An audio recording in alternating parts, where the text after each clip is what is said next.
របស់ម៉ាស៊ីន Ford 2.2 Ultra ដែលក្រុមជាងកំពុងតែរើចេញពីម៉ាស៊ីនបាទម៉ាស៊ីននេះមិនមែនមានបញ្ហាលាន់ឬក៏លឺឬក៏ស៊ីប្រេងទេបងប្អូនគឺវាមានបញ្ហាលេចជាប្រេងចេញមកក្រៅបាទហើយបងប្អូនឆ្ងល់ថាលេចជាប្រេងចេញមកក្រៅជាបាច់ទម្លាក់សាក់ស៊ីទម្លាក់ជីចេញពីគ្នាបាទហើយបាទបងប្អូនគឺលេចនេះលេចមិនមែនលេចធម្មតាទេគឺលេចមិនធម្មតាបាទគឺលេចតាមរងប្រឡាក់របស់សិន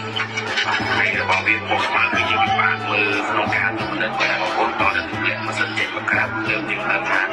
លេចតាមរងម៉ាស៊ីនឡានរបស់បងប្អូនមានបញ្ហាលេចជ្រៀតលាន់ឬបងប្អូនអាចយកមកក្នុងការងារ